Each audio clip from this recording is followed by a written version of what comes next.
السلام عليكم ورحمه الله وبركاته. النهارده هنعمل البولوبيف البيتي احسن من الجاهز ب 100 مره. ليه بنقول عليه بيت؟ الاول بس نحط معلقتين جيلاتين كده على ميه سخنه.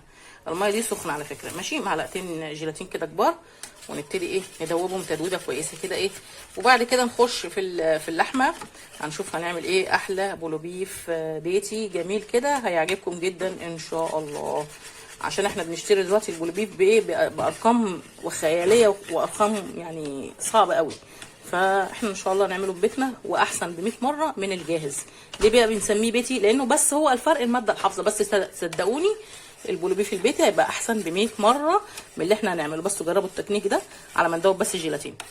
رفعت الطاسه على النار كده، وهنزل بمعلقه سمنه كده. لو حابه تحطيها بلدي مفيش مشكله.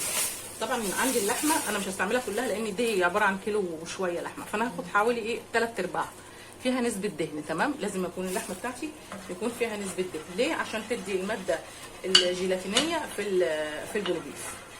تمام، نزلت خلاص كده ساحه السمنه، وهنزل بسم الله الرحمن الرحيم اللحمه بتاعتي كده. بس كده قشطه قوي.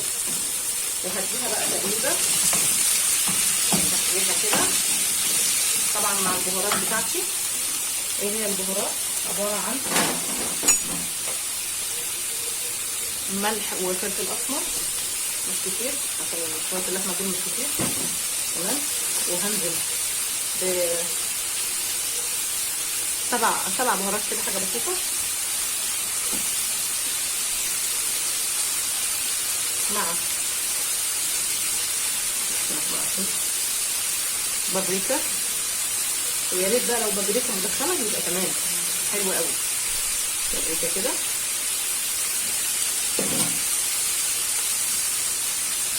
انا ما بحطش البهارات بتاعتي على طبق وافردها، ده انا بقول لكم البهارات حاجه حاجه يعني. توم باودر،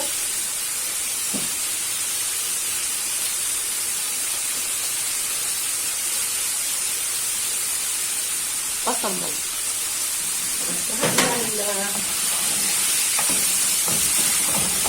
اللحمه تقليبه كده. انا مش عايزاها تتجمد وتتاكل مع بعضها برضه، احنا كده كده هنحطها. والسكه كده على ما تسوي اللحمه هنشوف هنعمل احلى بولوبيف بيتي النهارده. حاسه اللحمه دي قليله، انا هزودها كده عشان ازود البولوبيف اهي. تمام، شويه لحمه كمان حسب بقى انت عايزه تعملي تعملي ربع كيلو مش مشكله.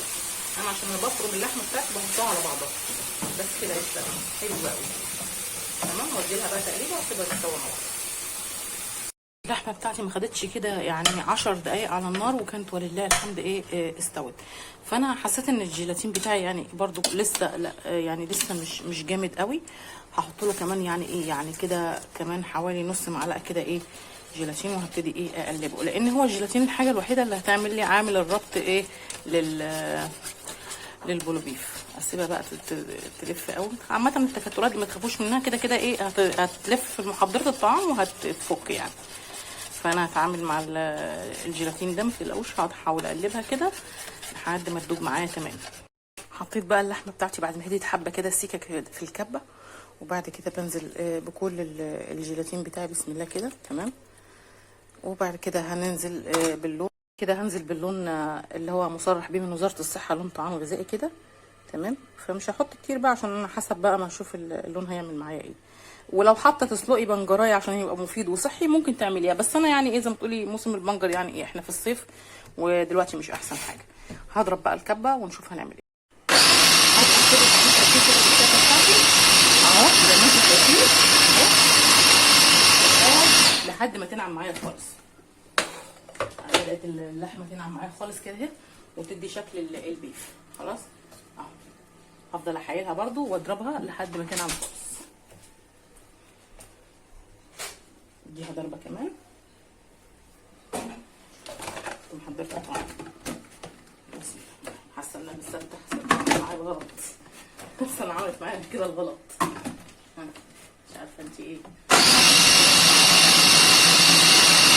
بس هحيلها بقى لحد ما تنعم معايا خالص. يعني عامه تعتبر نعمت يعني بتاعتي كده. واحط فيها كده نقطه زيت مش كتير، عشان بس خاطر ادهن بس العلبه. على فكره ماسكه الكاميرا بايد كده. تمام، من كل الجناب والحواف كده. تمام، جبت خلاص بقى العلبه اهي تمام زي ما انتم شايفين كده، بدهنها من كل الجناب والحواف علشان هنزل فيها ايه البولوبيف بتاعي، عشان تاني يوم لو قلبته يبقى عندي الماده اللي هي الفاصله بين البولوبيف وبين العلبه تمام كده خلاص. وهبتدي بقى انزل، شايفين بسم الله ما شاء الله كده. عشان نشتري علب زي دي او حاجه زي كده بتعمل رقم، فاحنا هنعمله في البيت احنا ولله الحمد كده زي ما انتم شايفين كده. اهو انا عايزه، انا حابه ان انا عشان دهنتها بقى فلازم اعمل على علبتين خلاص حتى مهما كان بقى. بسم الله الرحمن الرحيم. ده كده يعتبر يعني نص كيلو لحمه 500 جرام على 3 معالق جيلاتين على لون غذائي تمام، عشان تبقوا بس معايا ايه في المقادير، مش هنسيب ولا حاجه طبعا، اللحمه غاليه والدنيا بقت صعبه. انزل كل بس البولوبيف بتاع، حتى ريحه البولوبيف اقسم بالله ريحتها طلعت بولوبيف خالص من المواد اللي انا حطيتها، الحاجات اللي انا حطيتها دي يعني يعني ما تفرقش خالص عن اللي بره. مضيها خطه كده تمام، واسيبها ليله بقى كامله في الثلاجه. هحاول احط بس من دي على دي عشان تبقى الاثنين تحسيهم قد بعض كده خلاص كده تمام. واسيبهم بقى عشان ضربه الهواء كده دي بتفرق كده تمام، واسويها اهو واسيبها ليله كامله، واحطها بقى ايه في الثلاجه واغطي عليها بالعلب خلاص. ده كان لسه بقى بالبكره ان شاء الله كده بدايه ليله هفرجكم على احلى بولوبيف. خلاص بقى بديله كده ضغطه كده عشان اي هواء ولا اي حاجه يخرج منه، وبروح مغطياه بقى كده بالعلب بتاعتي كده، واسيبه ليله كامله في الثلاجه مش في الفريزر.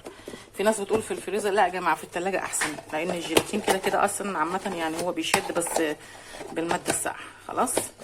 نتفرجوا عليه بكره ان شاء الله. الحوزه حبايبي انا قلبته كده كله في علبتين، العلبتين قلبتهم في علبه واحده كده علشان حسيت ان كثافه البولوبيف لازم تبقى اعلى شويه زي ما احنا بنقطعها شرايح كده. معلش انا طولت عليكم في الفيديو، وبعدين برجع تاني بقطع عليه اليوم. ادي البيف يا جماعه اهو زي ما انتم شايفين. عملنا كل التكنيك، وعلى فكره عايزه اقول لكم هي بعد ساعتين مسكت، بس انا سبتها ايه ليله كامله كده زي ما انتم شايفين. انا مش عايزه اقطعها بقى علشان العيال لو قطعتها بياكلوها كده حاف، فانا هعملها بقى هقطعها في وصفات، وهنعمل لكم احلى وصفات كده في البولوبيف البيفي بنقطعه كده طرنشات، فانا مش عايزه اقطعه بقى، لو قطعته هوريه لكم كده. لو عجب الفيديو سبسكرايب وتفعلي زر الجرس عشان يوصلك كل جديد. ده احلى بولوبيف بيتي. السلام عليكم. وما هنتوش عليا يا حبايبي اهو، مقطعنا البولوبيف زي ما انتم شايفين شرايح اهو متماسكه وجميله وناعمه وزي الفل اهو زي ما انتم شايفين. يلا لو عجبك ممكن اقطعها بقى شرايح، بس انا مش هقطعها دلوقتي. لو عجبك الفيديو سبسكرايب وتفعلي زر الجرس عشان يوصلك كل جديد. السلام عليكم.